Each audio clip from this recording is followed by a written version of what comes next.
उत्तराखंड के ऊंचे नीचे पहाड़ों में बसा था छोटा सा गांव पलाशपुर। यहीं रहता था 17 साल का राजा, जिसकी आंखों में अलग सी चमक थी। जब बाकी बच्चे खेतों में काम करते थे, राजा पेड़ों के नीचे बैठकर बांसुरी बजाता था। माँ अक्सर डांटती, सपनों से पेट नहीं भरता बेटा। लेकिन राजा के लिए संगीत खाना था, पानी था, सांस थी। गांव में हर साल एक बड़ा मेला लगता था। इस बार राजा ने हिम्मत की और मंच पर अपने गाने के साथ आया। उसका गाना सुनकर बच्चे झूम उठे, महिलाएं तालियां बजाने लगीं, मगर बुजुर्गों की भौहें तन गईं। प्रधान जी ने मंच पर चढ़कर माइक छीना और कहा, ये सब बेकार के नाच गाने हमें बर्बाद कर देंगे। राजा को मंच से नीचे उतार दिया गया। उस रात उसने छत पर बैठकर आकाश की ओर देखा और खुद से वादा किया, मैं हार नहीं मानूंगा। राजा ने एक पुराना हारमोनियम कहीं से जुटाया। दिन में खेत, रात में संगीत।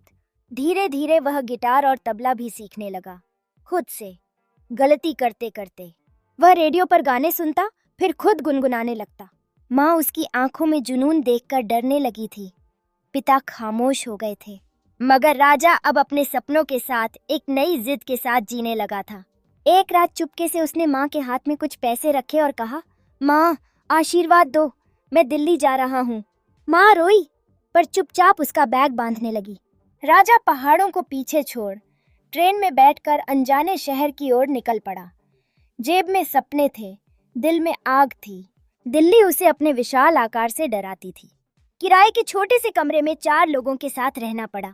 सुबह अखबार बांटना, दोपहर होटल में बर्तन धोना और रात को गिटार लेकर लोकल मेट्रो स्टेशनों पर गाना गाना। यही उसकी दिनचर्या बन गई।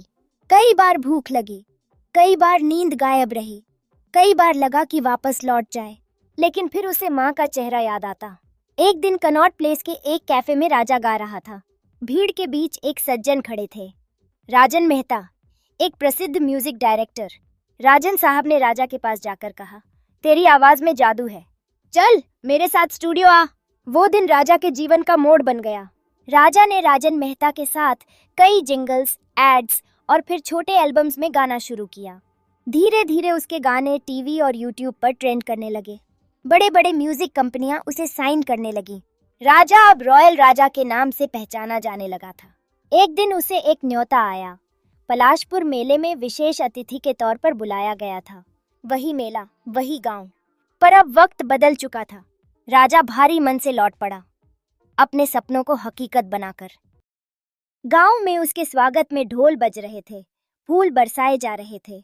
वही प्रधान जी जो कभी उसे डांटते थे, अब मंच पर माला लेकर खड़े थे।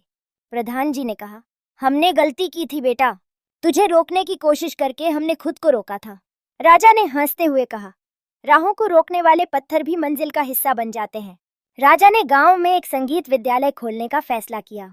वह चाहता था कि अब पलाशपुर के बच्चों के सपनों को किसी डर, शर्म या मजबूरी से दबाया न जाए। उसने अपने गांव को गानों से, खुशियों से और सपनों से भर